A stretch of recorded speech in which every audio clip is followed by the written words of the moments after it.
Ya, ini telah hadir bersama-sama kita yaitu Ustadz Haji Samsul Hadi. Padanya untuk memberikan tausiah kepada kita, waktu tempat kami persilahkan.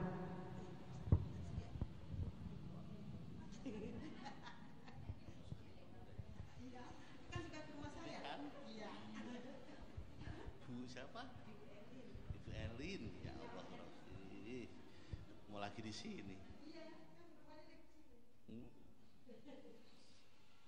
Berarti yang sering ketemu Mbak Sari, Bu Elin, siapa lagi ini?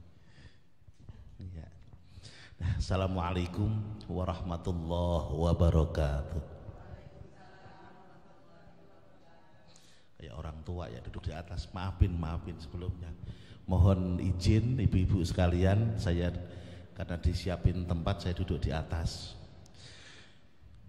Sebelumnya saya mau nanya, saya dikasih waktu sampai jam? Jangan. Sampai jam berapa ini? Yang sayanya loh, yang sayanya sampai jam 1 jam. Oke, ada tanya jawab? Ada tanya jawabnya? Ada tanya jawab ya? Ya udah.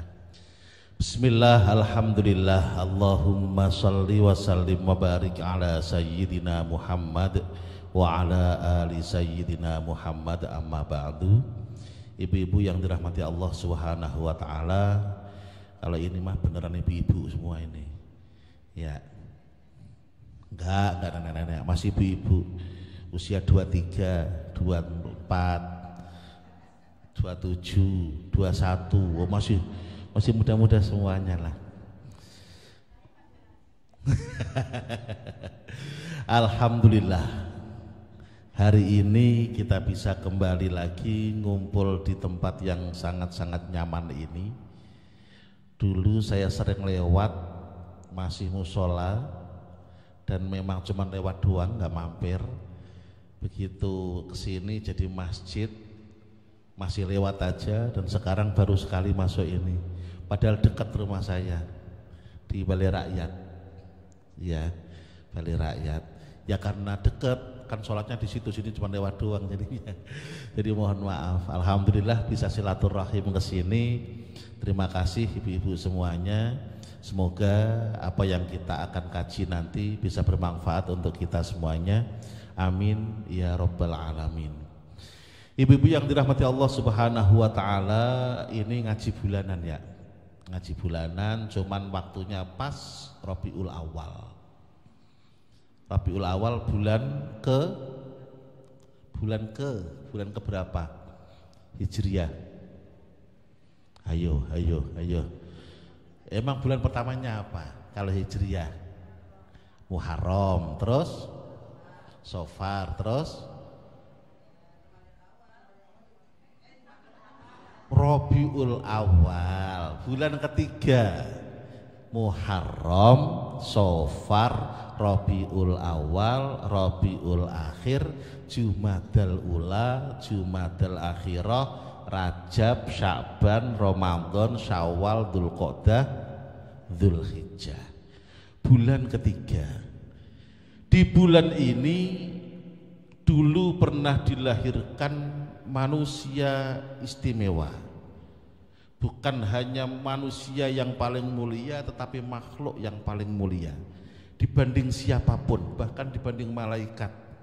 Makhluk ini lebih mulia lagi. Siapa itu? Yaitu baginda Muhammad sallallahu alaihi wasallam.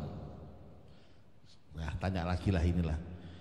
Tak tanya, ibu-ibu ini ngaji di sini sudah berapa tahun? Hah? Ketiga kan ngaji bulanannya. Yang ngajinya. Udah berapa tahun? Bukan kan ngaji bulanannya yang baru mulai. Yang ibu ngaji sendiri ke ustazah udah berapa tahun? Dari kecil. Wah, salah saya. Bukan berarti ini yang ngaji ini ustazah semua ini. Alhamdulillah. Lo ngaji dari kecil masa nggak jadi ustazah? Ya udah. Saya tanyalah kalau begitulah, pasti harusnya bisa. Nabi kita, tak tanya dulu, bapaknya siapa namanya, ayahnya? Abdullah, ibunya Aminah. Lahir hari Senin, tanggal 12 bulan Rabiul Awal, tahun berapa? Pertanyaannya tahun berapa? 500 Masehi. Tuh, bingungin ini. Orang Rabiul Awal kok ujuk-ujuk Masehi. Ayo. Ya 571 kan? 571 kan? Masehi. Nah, bulannya tuh, bulannya Rabiul Awal, tahunnya Masehi. Iya. Zaman dulu memang Arab belum punya hitungan tahun. Hitungan hari punya, nama hari punya, Senin, Selasa, Rabu sama. Hitungan hari ke-1, kedua setiap bulan sampai hari ke-30 punya sama. Tapi hitungan tahun belum punya. Zaman dulu ya begitu, kalau lahirnya kapan? Pas waktu itu peristiwa gajah, namanya tahun gajah. Pas ada apa begitu. Ya sama kayak orang tua kita lah. Mak dulu lahirnya kapan sih mak? Ya pokoknya zaman Jepang lah, zaman Jepang kan begitu. Orang tua kita kan, ditanya tahun berapa nggak tahu, pokoknya kata makku zaman Jepang kan begitu. Ya begitulah pakainya kejadian. Hari Senin 12 Rabiul Awal, tahunnya tahun gajah, kejadian gajah, tentara gajah mau menghancurkan Ka'bah, nggak berhasil karena dicegat oleh ababil. Nah, pertanyaan lanjutan, Senin benar, 12 Rabiul Awal benar. Jam berapa? Jam berapa Nabi? Nabi lahir jam berapa? Malam, pagi. Malam apa pagi? Malam, jam 2.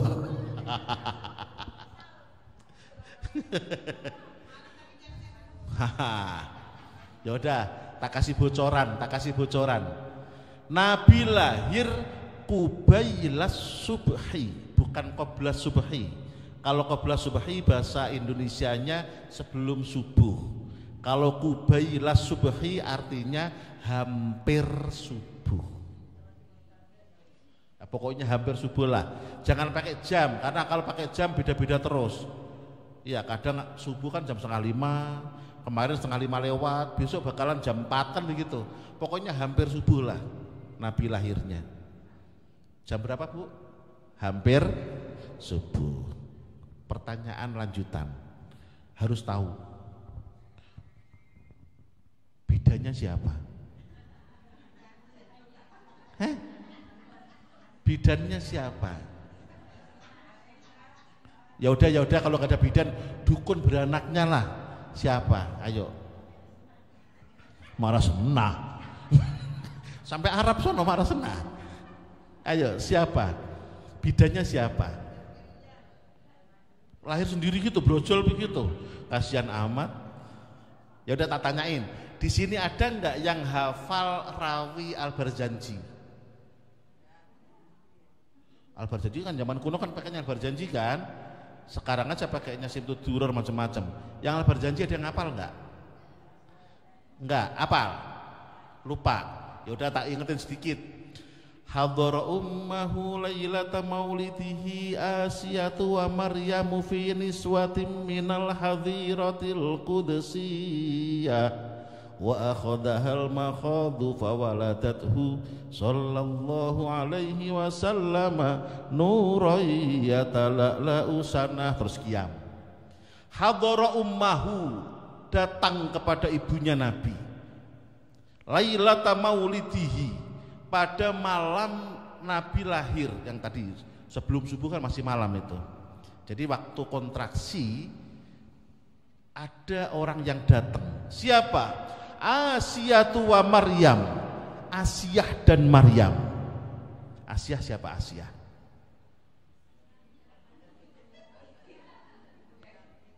Hayo, Asiyah siapa? Betul, istrinya Fir'aun. Asiyah, istrinya Fir'aun. Dan Maryam, siapa Maryam? Ibunya Nabi Isa. Dua orang ini turun ke bumi untuk menemani Ibunda Aminah lahiran. Ya bisa disebut bantuin lah, ya kalau sekarang bidan lah namanya. Bidannya enggak orang biasa. Kenapa? Karena yang lahir juga bukan orang biasa, manusia mulia. Bahkan di beberapa kitab sejarah yang lain bukan cuma 2, 4 orang, yaitu Ibunda Hawa.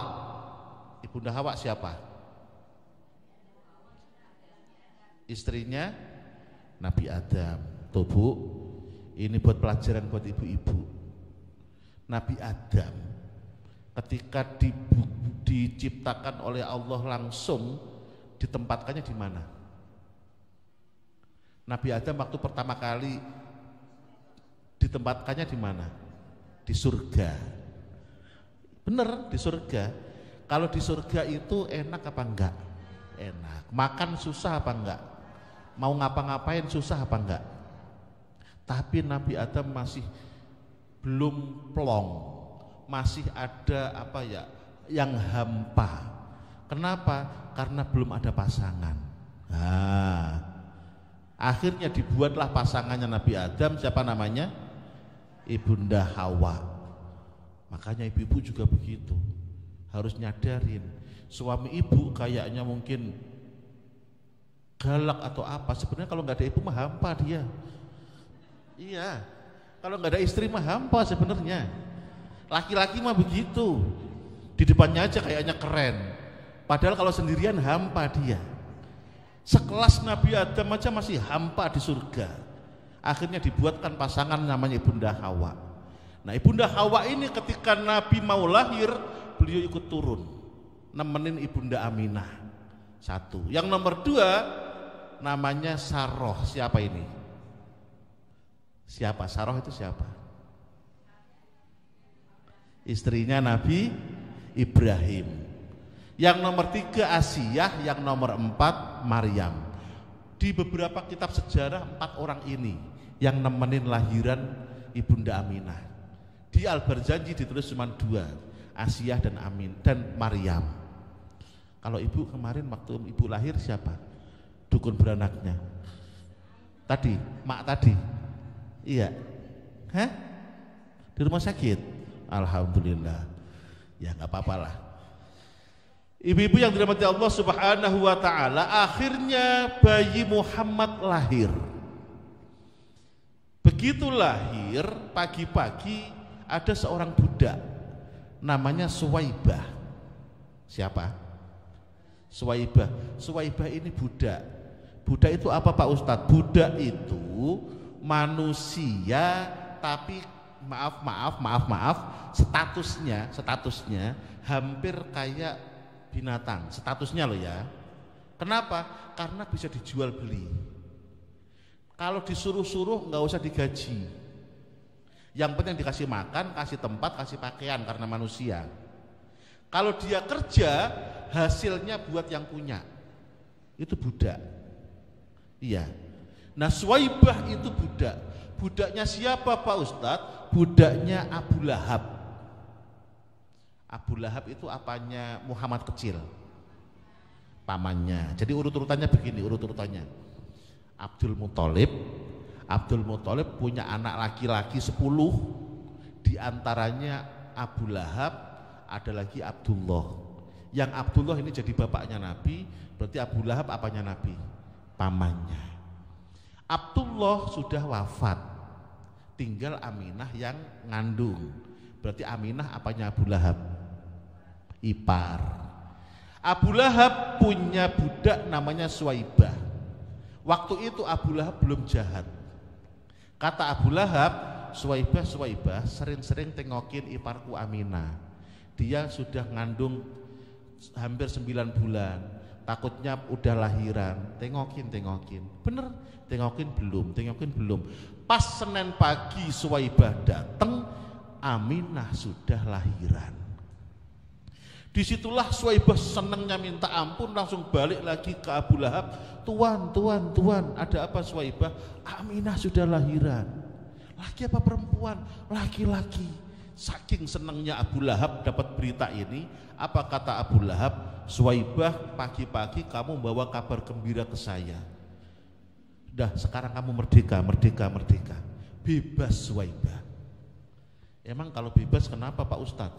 Budak itu harganya mahal, Bu. Lebih mahal daripada unta.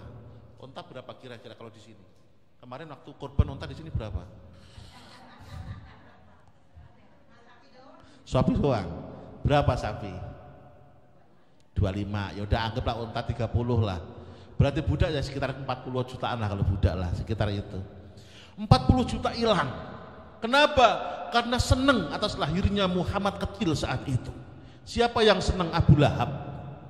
Gara-gara ini, Bu, gara-gara ini ada lagi saudaranya Abu Lahab, saudaranya Abdullah juga, namanya Abbas. Beliau pernah mimpi ketemu Abu Lahab setelah Abu Lahab. Kalau Abu Lahab itu wafat, meninggal apa mati ya? Saya mau ngomong takut dibilang kasar ntar. Jangan, di masjid ini. Jangan. Kalau orang baik wafat, kalau orang Islam biasa meninggal. Kalau Abu Lahab kan udah jelas kafirnya. Mosok wafat nggak pas lah, mati aja ya. Jangan dibilang, Ustaz kasar amat. Enggak, ini menyesuaikan bahasa. Setelah Abu Lahab mati, saudaranya Abu Lahab yang bernama Abbas mimpi ketemu Abu Lahab, terus nanya, kamu gimana di sana? Di alam barzah, gimana di alam barzah? Kata Abu Lahab, tidak pernah ada satu waktu pun saya istirahat dari siksa. Maksudnya bagaimana? Disiksa mulu. Kecuali hari Senin, kata Abu Lahab. Setiap hari Senin saya bisa minum dari sela-sela jari saya. Nih, sambil dikasih lihat antara jempol dan telunjuk gini. Bisa minum situ. Setiap hari Senin. Kenapa dikasih keringanan siksa padahal Abu Lahab jelas kafirnya? Sampai Quran aja bilang tabat yada Abi Lahabi wa tab. Satu surat menceritakan kekafiran Abu Lahab dan nerakanya Abu Lahab. Kok sampai di alam barzah mendapatkan keringanan siksa, kenapa? Kata Abu Lahab, gara-gara dulu waktu Muhammad lahir saya seneng. Bukti senengnya saya merdekakan Suwaibah. Gara-gara itu setiap Senin saya mendapatkan keringanan siksa. Lantas para ulama menyimpulkan, kalau sekelas Abu Lahab yang sudah jelas kafirnya, yang sudah jelas nerakanya, kata Quran neraka sudah jelas, itu saja masih mendapatkan keringanan siksa gara-gara dulu pernah senang atas lahirnya Nabi Muhammad. Lantas kira-kira kalau kita manusia biasa yang ketika hidup agamanya Islam, senang lahirnya Nabi, sampai kita meninggal insya Allah masih Islam, kira-kira dapatnya apa? Dapatnya? Amin ya Rabbal Alamin. Makanya itu siang ini kita bahas tentang Nabi, biar kita makin cinta kepada Nabi. Siapa sih Nabi kita? Kenapa kok sampai digituin, sampai dipuji-puji orang, diperingati maulidnya dan seterusnya? Karena jangankan kita, Abu Lahab saja dapat manfaat gara-gara senang atas lahirnya Nabi Muhammad Sallallahu Alaihi Wasallam. Jam 2, setengah jam lagi. Enggak, ada lagi sedikit pelajaran. Sambil nanya saya. Setelah Nabi lahir, ini saya sambil kampanye. Setelah Nabi lahir, terus Nabi lahir kan udah yatim ya. Ketika Ibunda Aminah ngandung 2 bulan, suami beliau Abdullah meninggal. Begitu Ibunda Aminah melahirkan, berarti bayi ini yatim enggak namanya? Yatim. Yatim itu apa, Bu? Jangan nggak punya bapak. Banyak anak nggak punya bapak. Ayo, saya ulangi lagi. Yatim itu apa?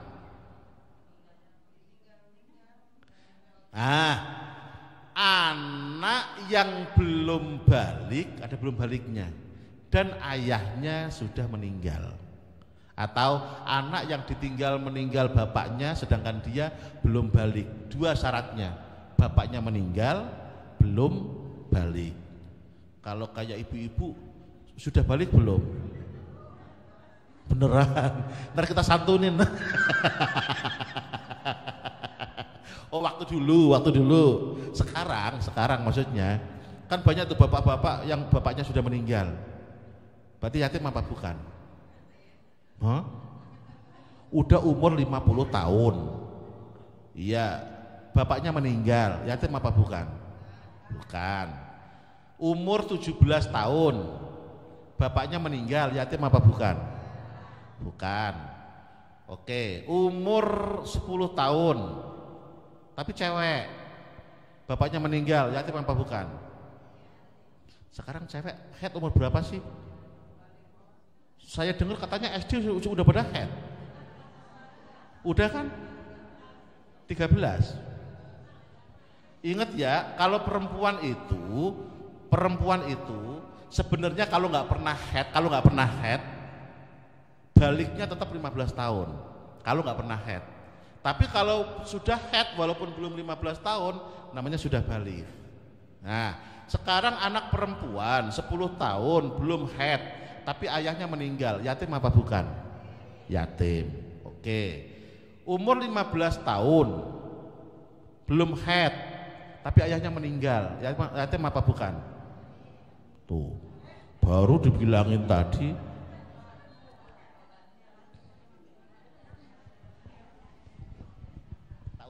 Tak ulangi lagi. Anak perempuan kalau nggak pernah head, baliknya umur 15. Termasuk laki-laki juga, kalau nggak pernah mimpi basah, baliknya umur 15. Nah sekarang kalau umur 13 kok sudah head, berarti sudah balik. Nah sekarang pertanyaannya, ada anak perempuan umur 15 tahun nggak pernah head, ayahnya meninggal, yatim apa bukan?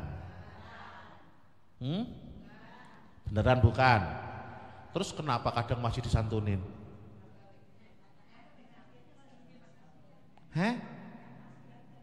Kasih aja.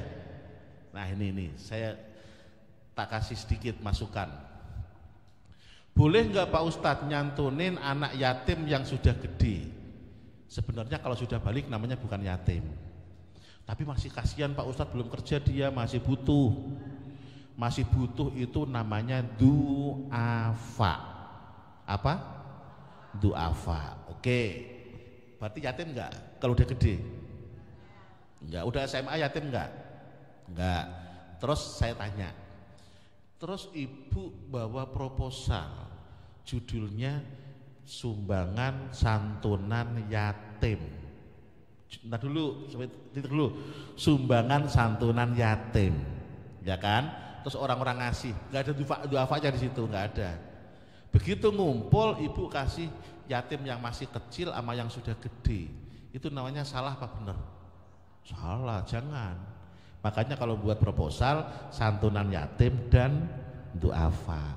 Jadi agak longgar. Kita nggak salah amanah, ya kan?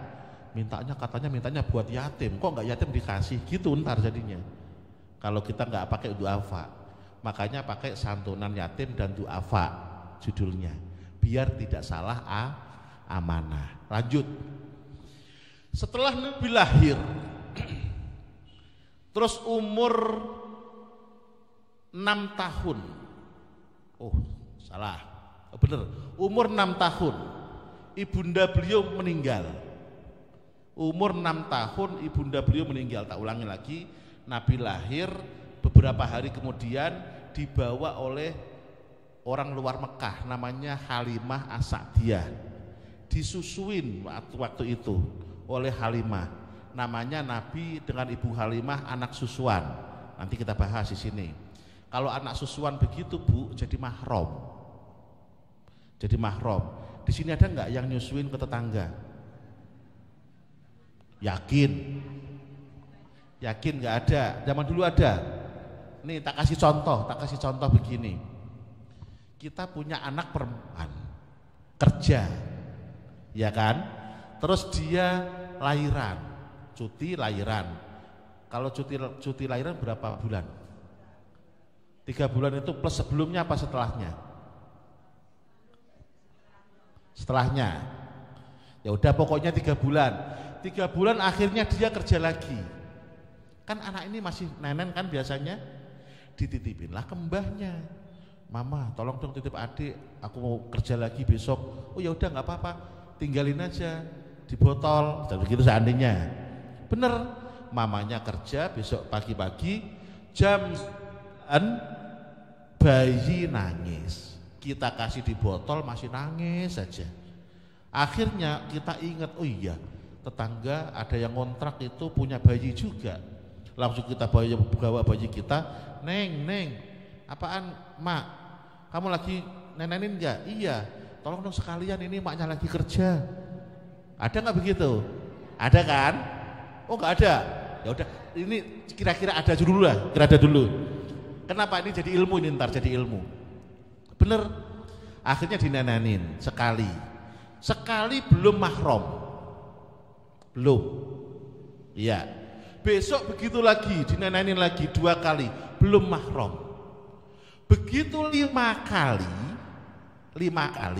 baru jadi mahram. Berarti cucu kita sama tetangga sebelah namanya mahram susuan. Iya, dia mak susunya ini. Dia punya anak namanya saudara sesusu.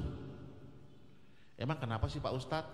Itu mahram. Mahram itu apa? Mahram itu orang yang haram dinikah. Karena haram dinikah Bu, tolong tetangga kita ini yang ngontrak jangan sampai hilang alamat. Takutnya ntar tiba-tiba pindah kontrakan kemana, anaknya gede, cucu kita gede, pacaran nikah gimana? Gitu maksud saya. Kenapa kok begitu Pak Ustadz? Pernah kejadian di kampung. Pernah kejadian. Sampai sudah ada penghulu. Tuh, berarti kan udah rame-rame. Udah rame-rame, udah ada penghulu mau prosesi akad nikah. Tiba-tiba dari depan ada ibu-ibu, stop, berhenti. Ada apaan mak? Itu bocah berdua dulu pernah tak susuin dua-duanya. Halo, kalau begitu gimana? Udah ada penghulu lagi. Untung belum akad nikah. Tuh. Makanya kalau seandainya kejadian begitu, tolong jangan diputus silaturahimnya. Kenapa? Selamanya mahram. Jangan putus silaturahim. Lanjut. Nabi ikut Halimah 4 tahun sampai umur 4 tahun. Dikembalikan ke ibunya 2 tahun sampai umur 6 tahun, ibu wafat. Jadi Nabi sudah yatim piatu. Saya tanya, setelah Nabi yatim piatu umur 6 tahun, Nabi ikut siapa? Ikut? Belum. Kakeknya. Siapa nama kakeknya? Abdul Muthalib. Saya tanya, Abdul Muthalib ini kakek dari ayah apa kakek dari ibu? Dari ayah. Oke. 2 tahun ikut kakek. Umur 6 tahun, 7 tahun, 8 tahun kakek meninggal. Terus Nabi ikut siapa? Paman siapa? Abu Thalib. Tak tanya lagi.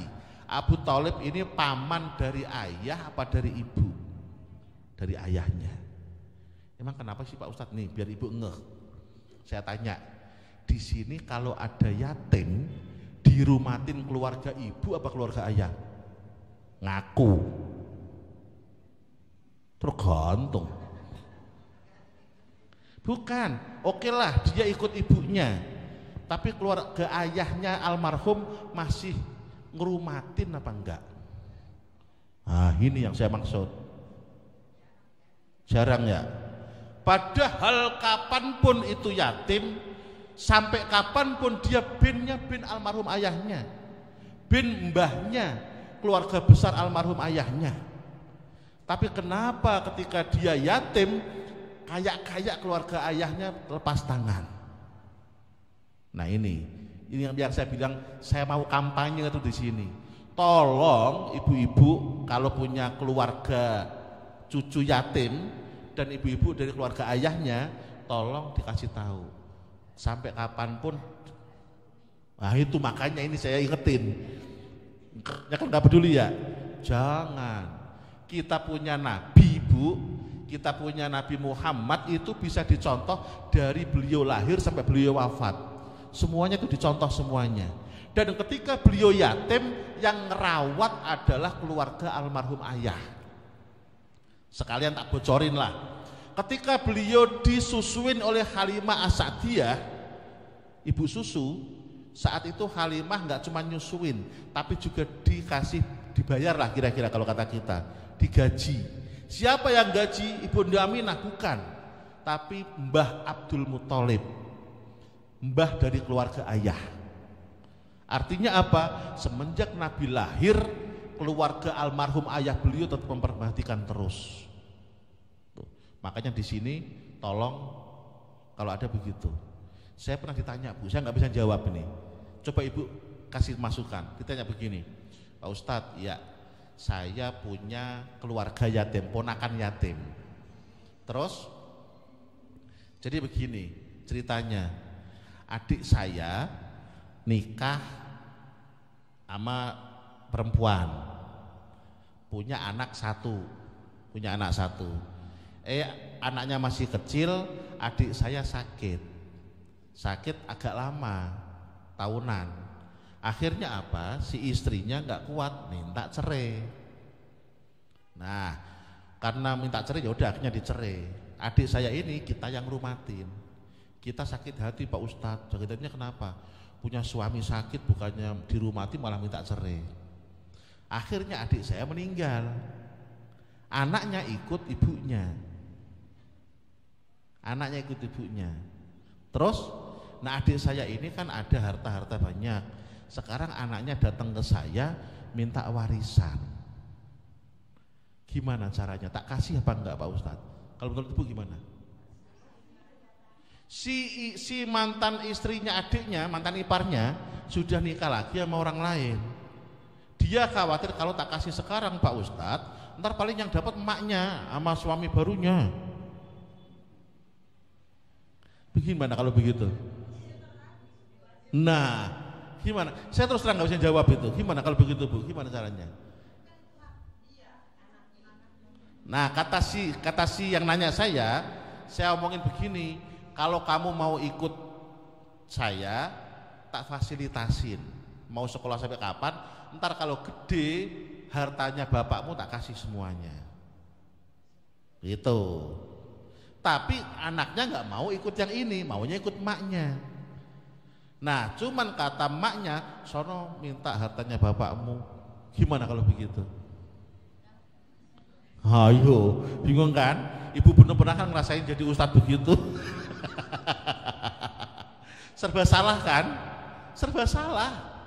Kita mau nggak boleh, emang haknya dia. Kita lolosin sekarang, kita masih sakit, ntar paling yang nikmatin emaknya. Kita tahan-tahan, emang duit siapa kalau ditahan-tahan? Makanya itu serba salah.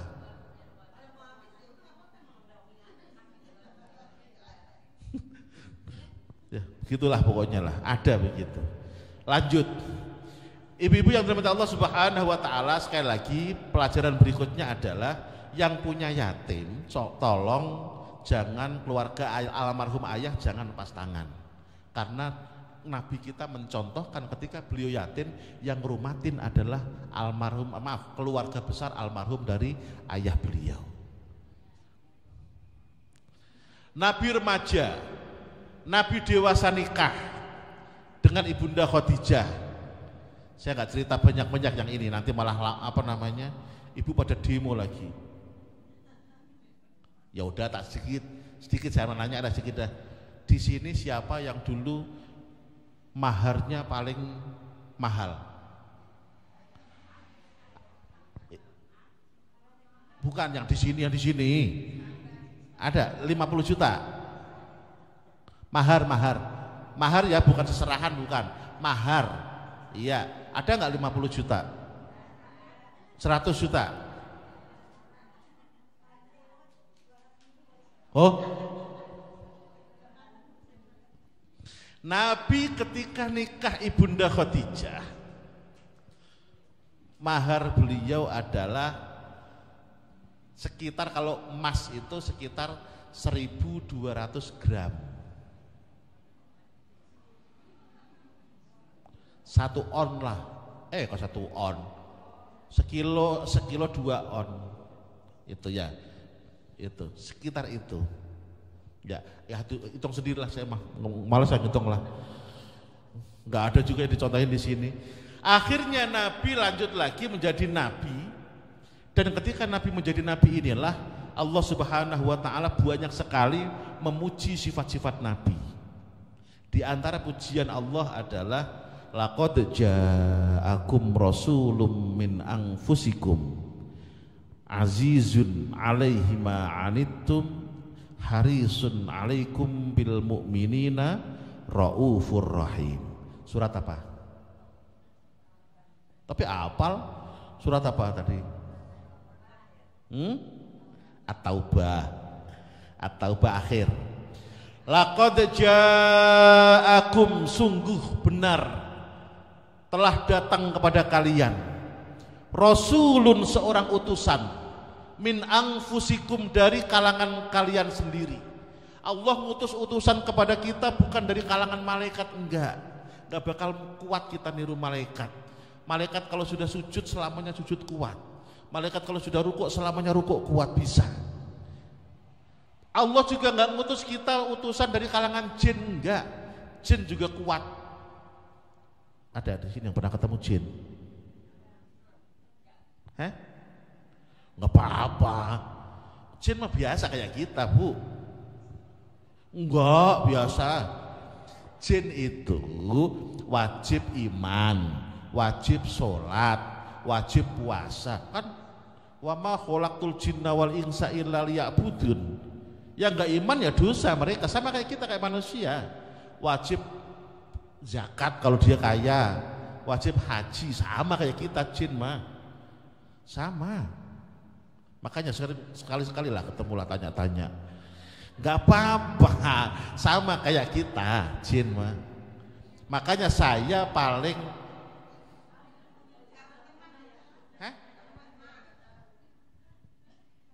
kata Nabi, jin itu saudara kita. Pernah suatu ketika Nabi pulang perang, belum sampai Madinah sudah kemalaman. Akhirnya beliau kemah, sebelum sampai Madinah kemah istirahat. Di tengah-tengah istirahat itu malam-malam, ya kalau istilah kita jam-jam 2-an lah, sahabat yang jaga ternyata ngelihat Nabi nggak ada.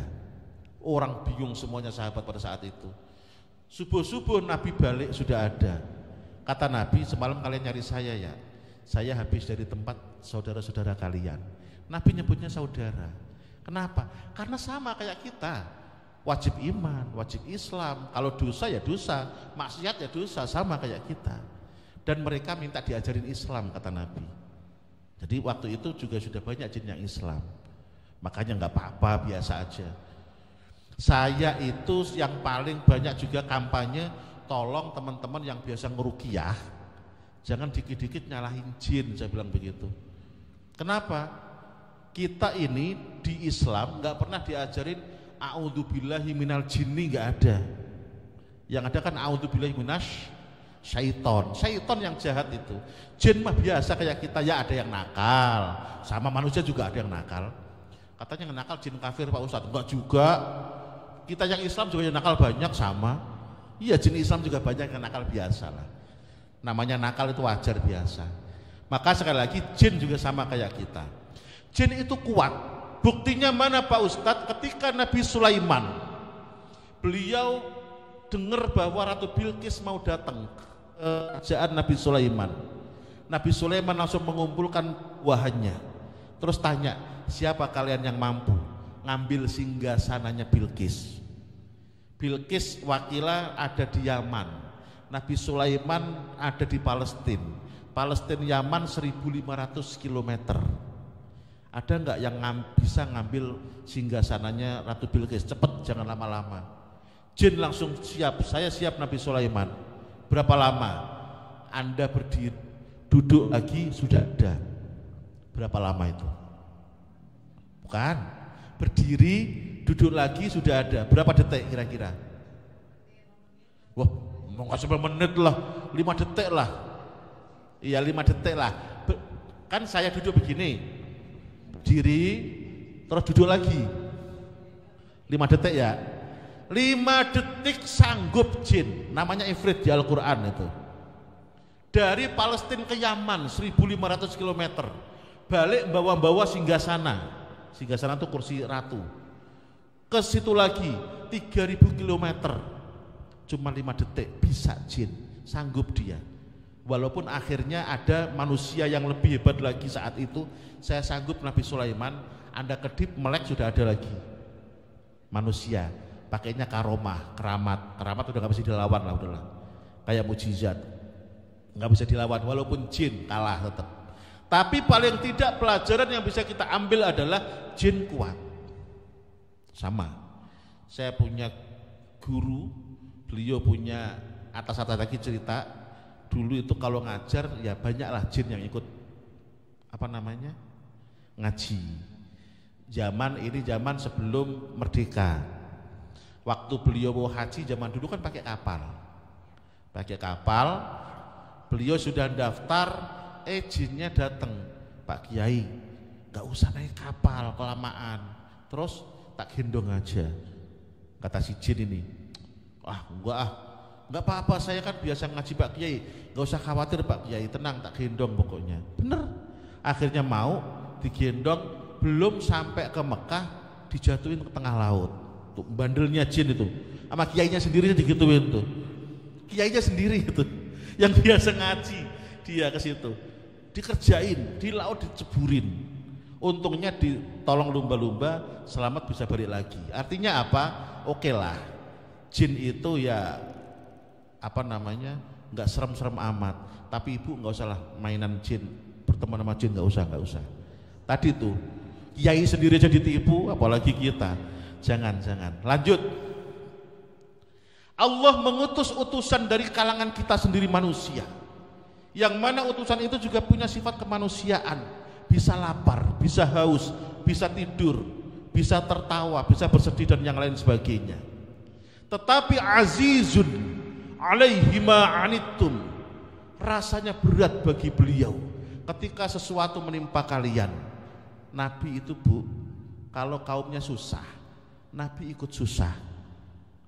Suatu ketika Madinah pernah mau diserang orang-orang Mekah dan sekutunya, namanya perang Ahzab, perang kelompok-kelompok. Di sisi lain namanya perang Khandaq, perang parit. Kenapa kok disebut perang parit?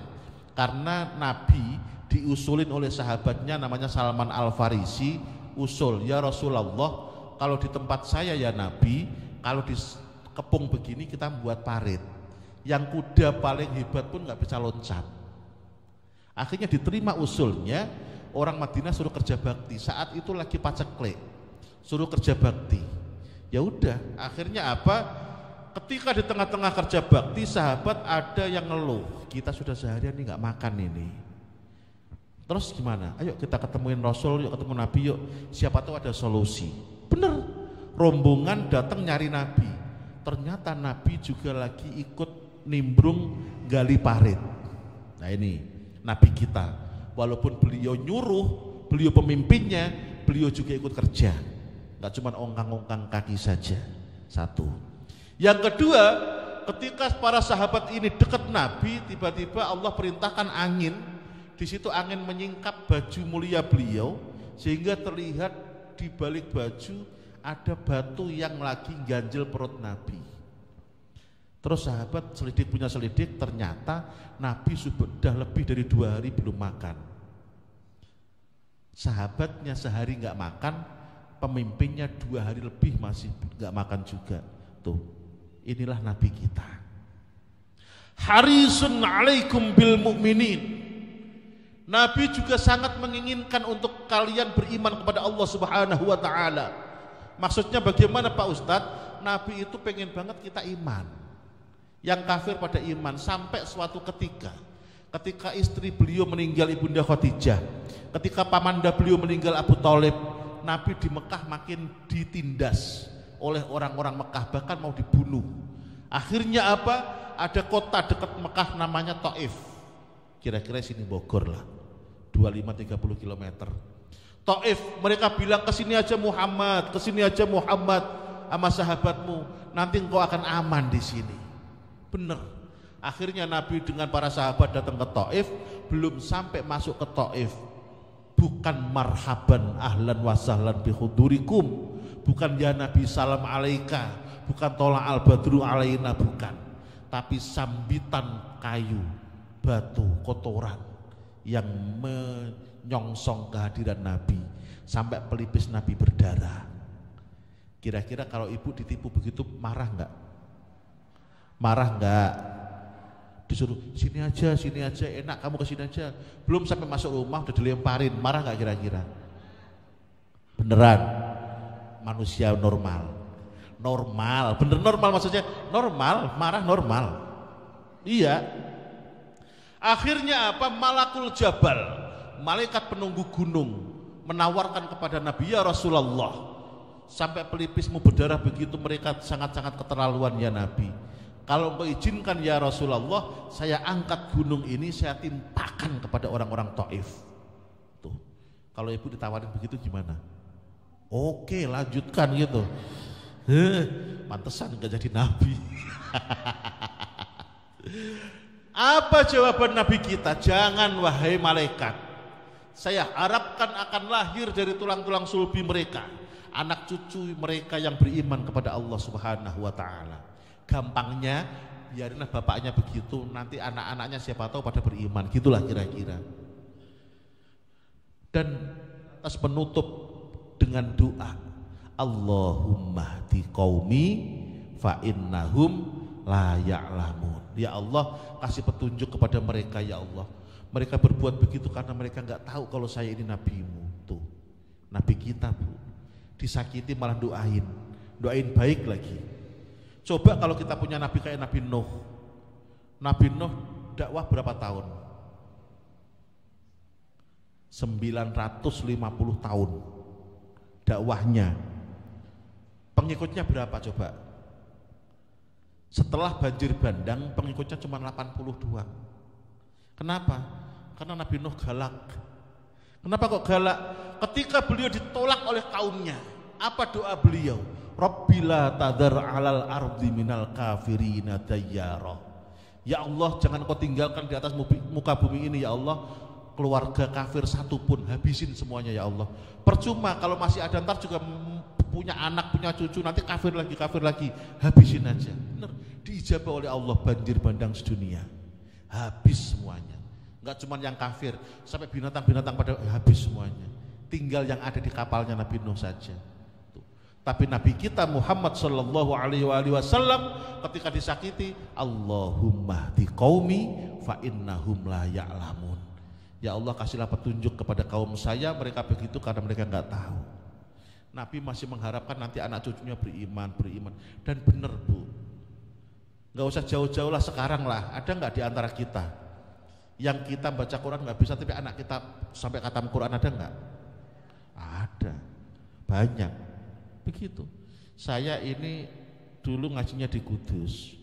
Banyak di Kudus itu kalau pas lagi khataman apal, maksudnya apalan anak-anak sampai apal 30 juz, kan wisuda.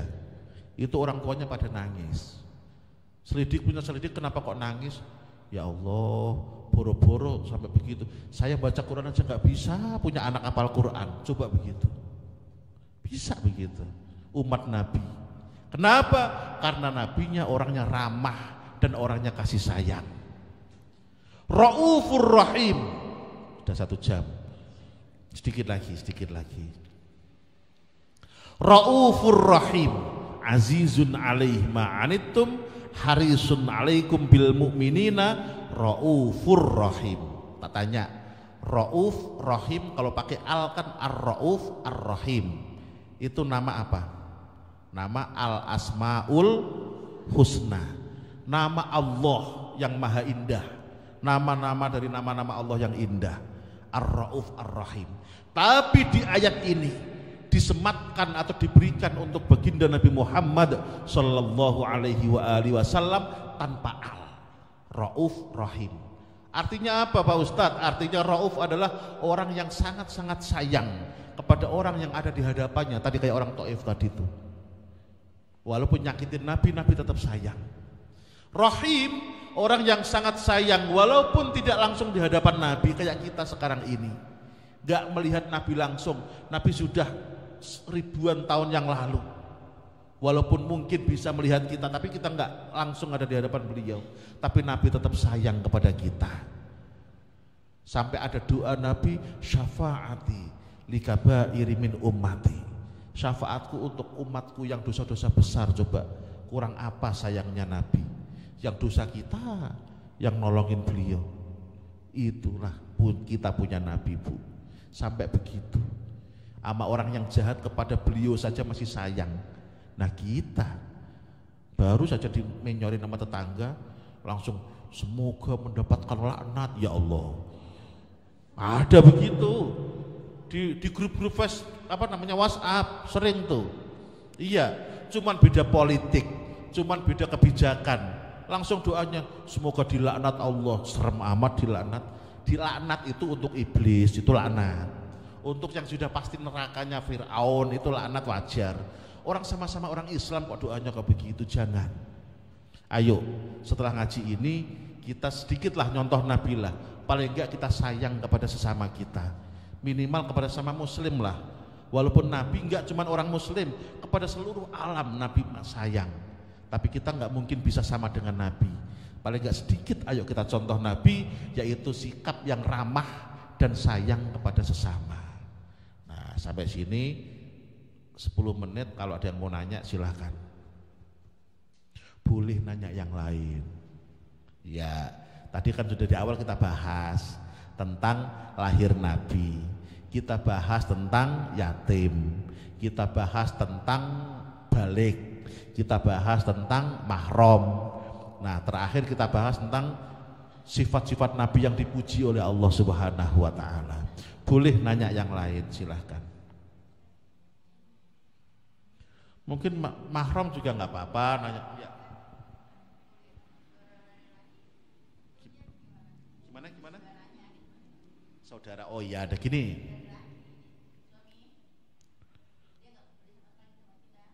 Nggak peduli. Nah itu yang tadi saya kampanyein. Tolong keluarga almarhum suami jangan lepas tangan terhadap anaknya almarhum suami.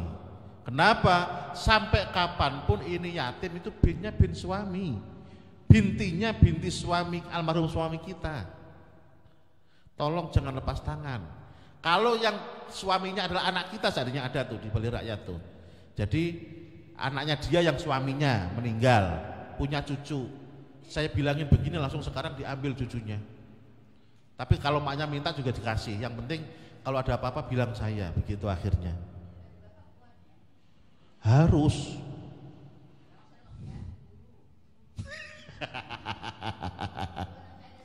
Iya. Ya Allah. Nah itu. Harusnya itu tanggung jawabnya adalah keluarga almarhum bapak. Makanya namanya yatim. Itu gini, perbalikannya Bu ya. Kenapa maaf perempuan ketika janda itu juga sama dianggap duafa? Karena kalau sampai ibu ini nanti nyari kebutuhan buat nutup dan anaknya nggak ke rumah kan kasihan juga. Jadi mau nggak mau emang dilema, ngerumatin anak ekonomi kurang, ngejar ekonomi anak nggak ke rumah. Makanya kebanyakan terkadang nggak semua, terkadang ada teman-teman atau adik-adik yatim itu yang agak-agak nakal, itu ibu sebagai tetangga harus maklumin. Kenapa? Ya tadi, karena nggak ada yang ngerawat, nggak ngurumatin. Ibunya sibuk nyari ekonomi. Iya. Sedangkan ayahnya udah nggak ada. Yang tanggung jawab keluarga ayahnya juga nggak ngelirik sama sekali. Ibunya kalau konsen ngurumatin bocah, ekonominya kurang. Ibunya konsen kerja, ngerawatnya kurang. Makanya terkadang adik-adik yatim ada yang nakal, mohon harap maklum lah. Nah, solusinya gimana Pak Ustadz? Solusinya tadi, tolong keluarga almarhum suami atau almarhum ayahnya yatim, tolong tetap memperhatikan, jangan lepas. Dah begitu. Iya, jangan lepas. Nah, masalah mahram itu ada tiga jalur. Yang pertama jalur darah, yang kedua jalur pernikahan, yang ketiga jalur persusuan. Jalur persusuan udah tadi, syaratnya cuma 2. 1, bocahnya belum 2 tahun, yang nomor 2 disusuin 5 kali, maka jadi mahram. Tak ulangi lagi, yang persusuan 5 kali dan bocahnya belum 2 tahun. Ya. Yang nomor 2, yang jalur darah, kita ke atas lurus mahram. Kalau ibu-ibu perempuan berarti bapak, kakek, ayahnya kakek, kakeknya kakek, ayahnya kakeknya kakek, ke atas terus lah pokoknya lah. Itu mahram semuanya. Kalau salaman nggak batal, tapi nikah nggak boleh. Kita lurus ke bawah, anak laki-laki, cucu laki-laki, cicit laki-laki, itu mahram semuanya. Nikah kita nggak boleh, salaman nggak batal. Kita nyamping, nah satu dulu, nyamping, kakak laki-laki, adik laki-laki, nggak batal. Seayah seibu atau seayah beda ibu atau seibu beda ayah, kebayang?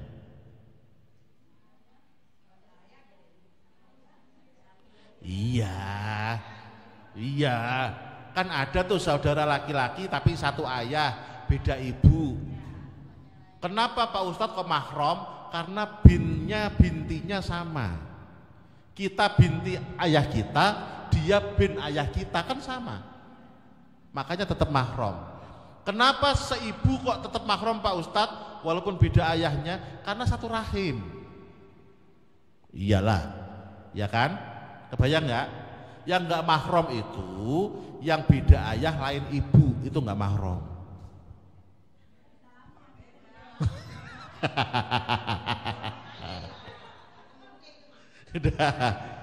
Awas aja kalau bingung, jangan bingung. Ya, siapa lagi Pak Ustadz yang mahram? Kita naik belok 1, naik kita orang tua, entah ibu entah bapak, belok 1, saudaranya orang tua kita. Paman, Pak D, Pak Le, Uwak, begitu-gitu pokoknya lah.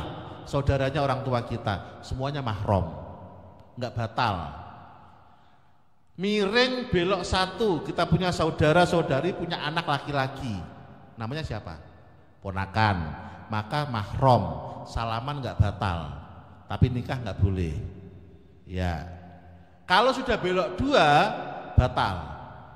Belok 2 itu siapa? Bukan, anaknya paman, anaknya bule, anaknya Pak Le, anaknya Bude, anaknya Bude. Apa namanya? Sepupu apa misan? Misan apa sepupu?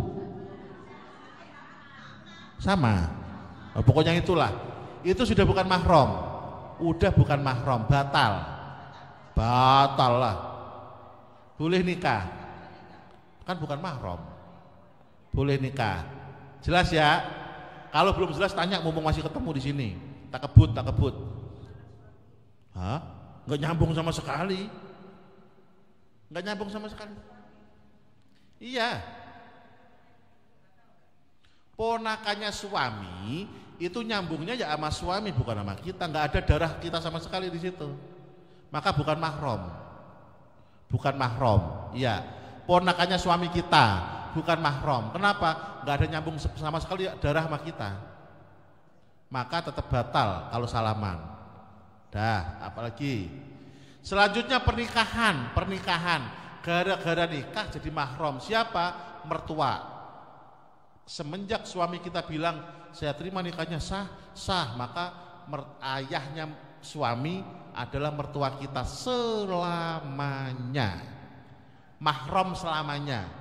Maksudnya gimana Pak Ustaz selamanya? Maaf, seandainya suami kita pisah atau meninggal, mertua tetap mahram, maka jangan putus silaturahim. Tetap mertua tetap mahram. Iya, walaupun suami udah bukan suami kita lagi, mertua nggak ada istilah bekas, tetap mahram, nggak boleh dinikahin. Dan ya namanya orang tua, bukan maksudnya kalau lebaran kita salaman nggak batal, ya. Ya sama. Ntar dulu. Kita ke mertua kan nggak batal, mertua ke kita batal nggak? Ya sama, mantu laki juga begitu, nggak batal.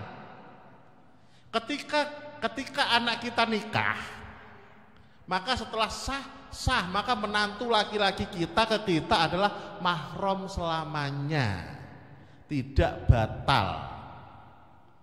Nah, nomor dua, kalau nomor dua ini agak riskan. Yang nomor dua adalah anak sambung. Kebayang nggak? Contoh ini nih. Duda, janda. Ini karena ibu-ibu perempuan tak kasih contohnya aja. Yang kecil. Dudanya punya anak laki-laki. Umurnya 17 tahun atau 18 tahun. Maka ini ketika nikah sama ini, kan ini namanya anak sambung, ya kan? Nah ini kan jandanya tadi nih, kesini batal apa enggak?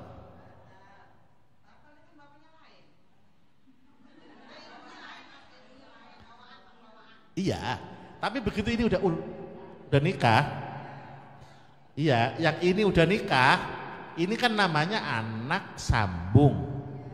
Maka ini kesini batal apa enggak?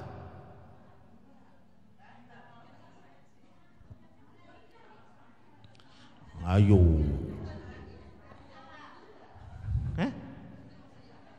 Lah mertua juga enggak siapa-siapa, mahram juga. Ya ini namanya mahram karena pernikahan. Gara-gara pernikahan yang tadinya bukan siapa-siapa jadi mahram. Begitu maksud saya. Nah sekarang tadi mertua oke, udah selesai. Sekarang anak sambung, mahram, jadi mahram apa enggak? Nah, anak sambung jadi mahram dengan satu syarat. Apa syaratnya? Setelah nikah, terus malam pertama sukses, baru ini mahram ke sini. Enggak batal. Ya, kalau belum nyampur belum mahram. Begitu ini sudah nyampur, ini jadi udah kayak anak sendiri, mahram selamanya. Iya, mahram selamanya. Nggak boleh bapaknya meninggal, ya udah ke anaknya aja, nggak boleh.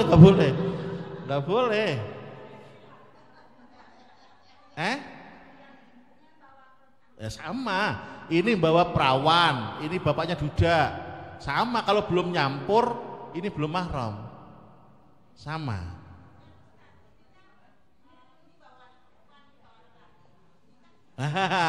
Oke, ya.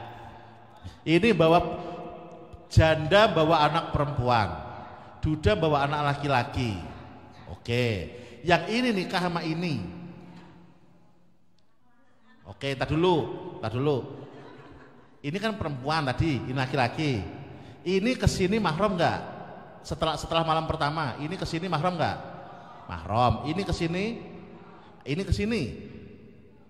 enggak. Boleh. Mak dapat bapak, anak dapat anak.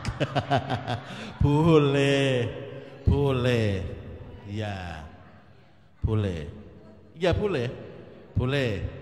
Nah sekarang selanjutnya tadi ya mertua udah tanpa syarat. Kalau mertua, anak pakai syarat tadi malam pertama. Sekarang ipar mahram apa bukan?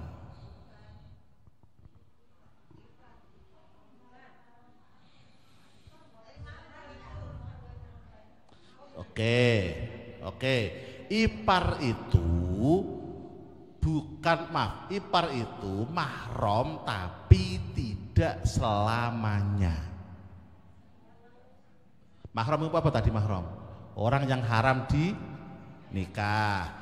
Ketika ibu sama suami masih nikah, boleh, kalau ibu mah nggak mungkin ya. Contoh nih laki-laki saya sama istri masih nikah, boleh nggak saya nikahin adiknya istri saya? Nah, itu makanya nggak boleh kan? Namanya mahram tapi tidak selamanya.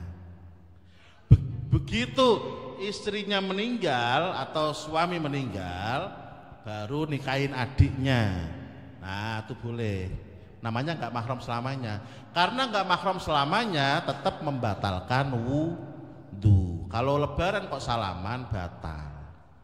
Jadi tadi kakaknya meninggal terus nikahin adiknya. Namanya apa itu? Ranjang. Kalau yang pasangannya meninggal nikahin kakaknya, namanya ada apa nggak ada? Nggak ada jalannya ranjang. Nggak ada. Ngarang-ngarang aja. Ngarang-ngarang istilah nggak ada istilahnya. Istilah turun ranjang ada, istilah ranjang nggak ada. Oke. Udah 1 jam seperempat lewat. Kita tutup dengan doa. Ada yang doa khusus? Oke. Kita mohon kepada Allah Subhanahu wa taala semoga taklim kita membawa manfaat. Kalau masih ada kurang-kurangnya, masih ada kurang puas, silakan nanti tanya Bu Ustazah atau tanya Mbak Ai aja lah. Biar jadi ustazah juga. Iya. Nah, kita semoga Allah Subhanahu wa taala turunkan rahmat ridhonya untuk kita dan kita makin mencintai Nabi kita, bisa mengikuti apa yang beliau contohkan untuk kita. Al-Fatihah. Bismillahirrahmanirrahim. Alhamdulillahirabbil alamin arrahmanir rahim maliki yaumiddin iyyaka na'budu wa iyyaka nasta'in ihdinas siratal mustaqim siratal ladzina an'amta 'alaihim ghairil maghdubi 'alaihim waladdallin. Bismillahirrahmanirrahim. Alhamdulillahirabbil alamin. Allahumma shalli wa sallim ala sayyidina Muhammad wa ala ali sayyidina Muhammad. Allahumma taqabbal minna ya Allah. Rabbana la tada' min majlisina hadza dzamban illa ghafartah. Ya Allah, jangan kau jadikan kami meninggalkan majelis kami ini dalam keadaan dosa kecuali engkau ampunkan. Wala aiban illa satartah, tidak ada di antara kami yang aib kecuali engkau tutup. Wala maridan illa syafaitah, tidak ada di antara kami yang sakit kecuali engkau sembuhkan. Wala asiran illa yasartah, tidak ada di antara kami yang sulit kecuali engkau mudahkan. Wala karban illa nafastah, tidak ada di antara kami yang buntu kecuali engkau kasih solusi ya Allah. Wala hajatan min hawa ijid dunia wal akhirah illa qadaitaha wa yassartaha, tidak ada di antara kami yang berhajat duniawi maupun ukhrawi kecuali engkau tunaikan dan engkau mudahkan birahmatika ya arhamar rahimin. Allahumma ja'al jam'ana jam'an marhuma, ya Allah jadikan kebersamaan kami ini kebersamaan yang kau rahmati, wa tafarruqana min ba'dina tafarruqan ma'suma, dan perpisahan kami setelah ini perpisahan yang kau jaga ya dzal jalal wal ikram. Rabbana atina fid dunya hasanah wa fil akhirati hasanah wa qina adzaban nar. Allahumma bihaqqil Fatihah wa bisirril Fatihah wa bikaramatil Fatihah istajib du'ana ya karim, istajib du'ana ya rahim, istajib du'ana ya mujibas sailin. Da'wahum fiha subhanakallahumma wa tahiyyatuhum fiha salam wa akhiru da'wahum anil hamdulillahi rabbil alamin. Terima kasih. Wassalamualaikum warahmatullahi wabarakatuh.